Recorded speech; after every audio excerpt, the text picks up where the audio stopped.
Hello, good morning. Meron tayong ipapakitang shortcut sa pagbasa ng resistor reading. Dahil ito, ginagamit ko to nung nagtrabaho ako sa isang kumpanya. Tapos nagtatanong yung engineer kung paano ko nalaman sa mabilisan ang coding ng resistor. Dahil tinanong ako ng isang engineer kung paano ko nabasa bigla.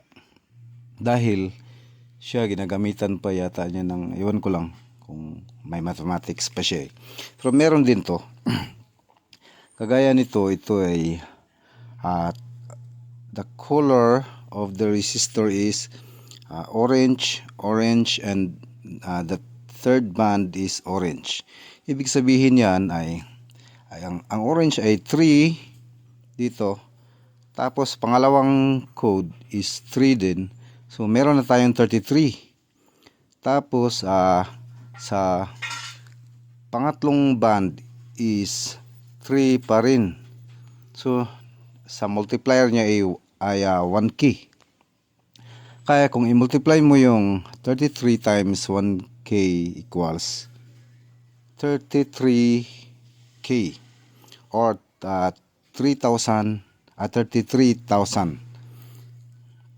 Ngayon, kung gusto nyong i-direct yun, gusto nyong basahin ng mabilisan, ganito lang yan. Halimbawa ito, 3. So, unahin mo yung dalawang 3 dahil ang color niya ay orange. Dito.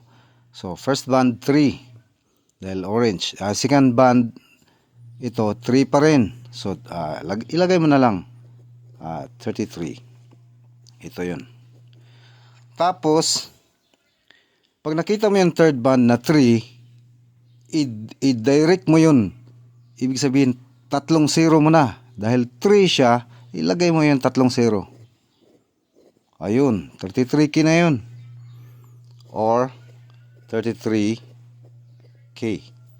So ganyan lang kabilis. Halimbawa ito, wag na tayong hindi ko sinisiraan yung mathematics, pero may iba akong direct na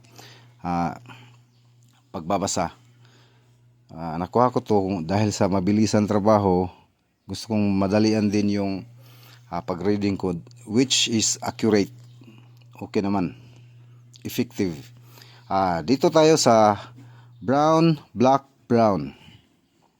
So dapat itong brown, black, brown, ang reading niya ay 100 ohms.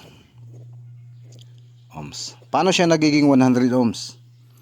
Gawin natin yung pamamaraan ko.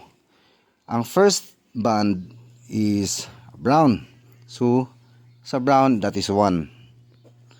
And the second band is black. Ang black ay 0. So, ilagay mo na lang yung 0. Dahil ang black ay 0, sa second band, ilagay mo rin.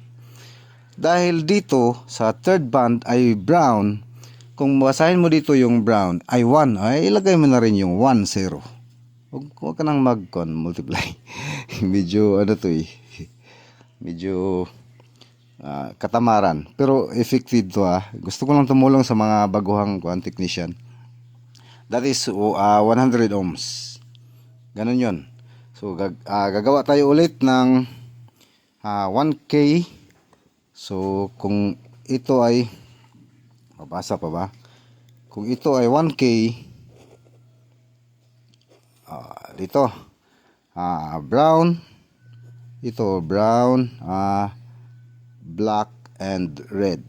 So brown, and this is black, black, and this is red. So ito ay 1 kilo ohms. 1 kilo ohms. Paano basahin ng mabilisan? Brown is 1. So ilagay natin. And black is 0. So ilagay din natin. And the third is 2. Dahil red siya eh. Red. Red. Ang pangatlong band. Dito sa red is 2. Ay, ilagay mo na rin dalawang 0. 2, 0. Equals 1K. Madali lang, no? Ayan. 1K. So, ganyan lang. Dapat nyo lang i-memorize tong tong coding. Black is brown. Black is 0. Brown is 1. Red is 2. Orange is 3. Yellow is 4. Green is 5. Blue is 6. Violet 7. Gray 8. White 9. Silver 0.01. And gold is 0.1. So, pag dito, pwede mo namang i-multiply yun sa multiplier din. Halimbawa, 10 times 0.01 like that or 0.1. Pero kadalasan kasi ang resistor dito lang naglalaro sa dito 1M, 100 key, 10 key sa multiplier.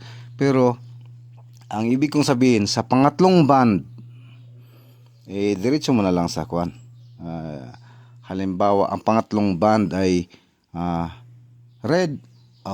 Ilagay mo yung dalawang code, tapos ilagay mo yung red is 2, dalawang 0. Ganun lang. Na dapat sana naintindihan nila. Kung pag dito ka rin sa fourth ay 4 na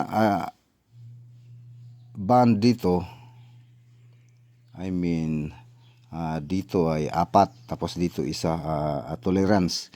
Yung 4 madali lang din. Yung 4 dito gagawa tayo ng 4. Dito 1, 2, 3, 4. This is tolerance here. So 4. So ibig sabihin, halimbawa brown ito. Brown.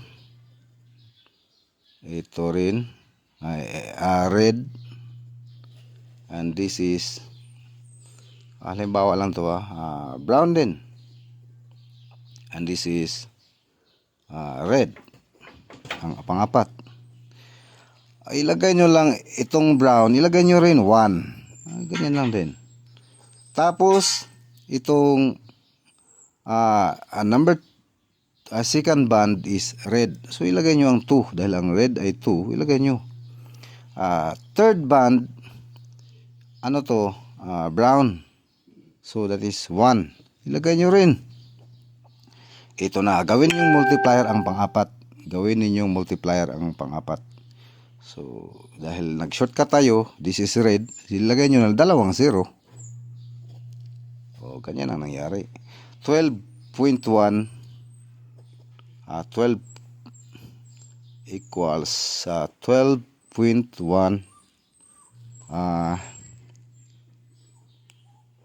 K. So simple. Pag-aralan natin ulit sa susunod. Thank you for watching.